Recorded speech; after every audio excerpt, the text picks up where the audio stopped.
an exhibition match against YouTube personality Logan Paul. Now, Logan is the brother of Jake Paul, who most recently knocked out former NBA player Nate Robinson on the undercard of the Mike Tyson Roy Jones Jr. exhibition. Oh, Max, what is going on? Well, Floyd Mayweather figured out a long time ago that the best thing a fighter can do for himself is flip the paradigm. What do I mean by that? For years, for really the history of boxing, the basic paradigm is this: fans and networks exploit fighters. Right? We want to see them in great fights. What does that mean? It means we want to see them tested. What does that mean? It means we want to see them hit and hurt. And how do they respond? And can they dig deep and overcome? And make great action fights, right? That's what we want to see. Floyd was like, well, actually, from the fighter's point of view, my best interest is take minimal risk, maximum reward, not get hit, get out with all my money and all my marbles, right? Like, that's in the fighter's best interest. Fighters and fans' interest diametrically opposed. And so what Floyd figured out after a while, for example, with Pacquiao, Stephen A., is I don't have to fight this dude at the height of his powers. I can wait. Okay, I'll fight him now. Now there's pent-up demand. I'm going to make 5 times more than I would have made back then to fight a guy who's not as dangerous as he was back then. That's smart. And then what he realized is, wait a minute, because Conor McGregor's rise, I don't even have to fight fighters, boxers. I can fight dudes who don't box and make $100 million. Now, what fool wouldn't do that if he could? Why fight a guy who's trained his whole life to box you for $30 million when you can fight a guy who hasn't trained his whole life boxing for $100 million? Well, of course, Floyd's right about that, so that's what he did. And since then, he's realized, Stephen A., he never has to get in the ring with a dude who's trained his whole life to box, and he can make money. Whether it's a Japanese kickboxer, right, who's smaller than him, whether it's Logan Paul, who's a YouTube star who's twice his size, it doesn't matter. If you haven't trained in boxing your whole life, it's easy work for Floyd at any age, and he's going to make tens and tens of millions of dollars to do it. Max Kellerman, here's where I disagree with you.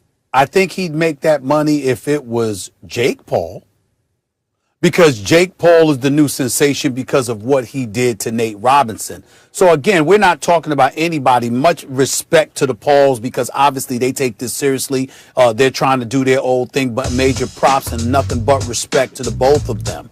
But in terms of Jake Paul, because of what he did to Nate Robinson, the bottom line is he is the guy that is more popular right now, from my understanding. I could be wrong. I apologize if I am. But from my understanding, I think he's the guy that is more popular because of what he did to Nate, who Floyd knows, because Floyd knows a lot of these NBA players. And a lot of these NBA players talk to Floyd. So seeing what happened to Nate Robinson was not a good thing. And Floyd was very encouraging on social media to Nate Robinson, giving him a lot of props for being brave enough to step in that squared circle. And I appreciate that from Floyd.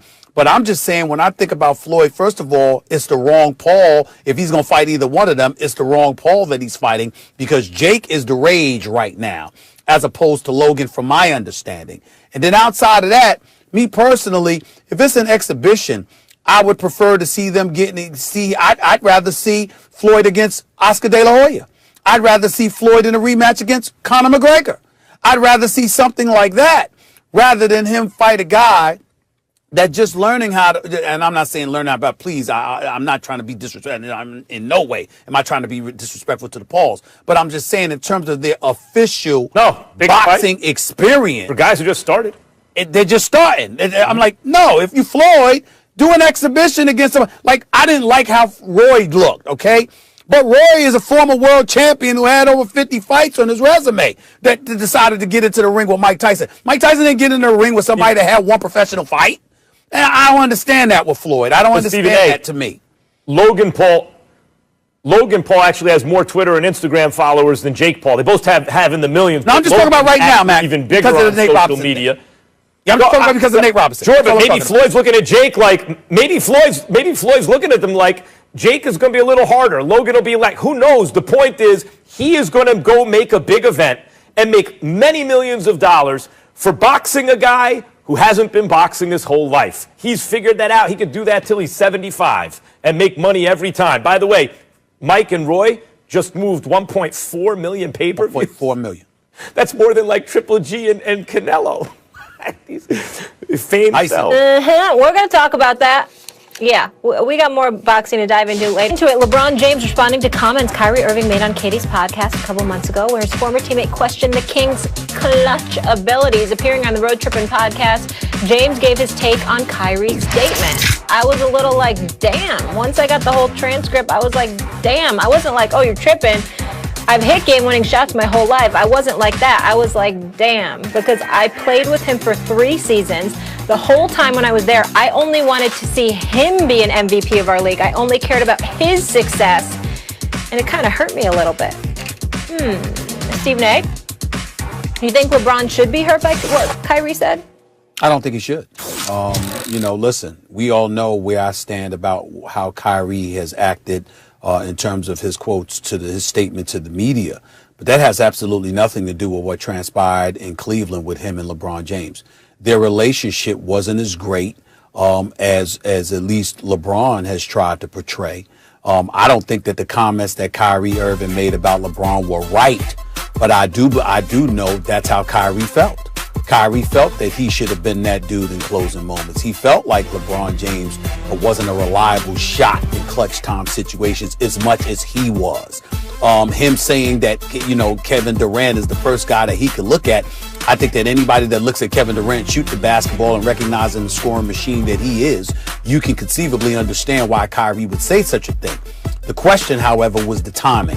LeBron James was in the finals when Kyrie Irving made that statement to Kevin Durant on that podcast.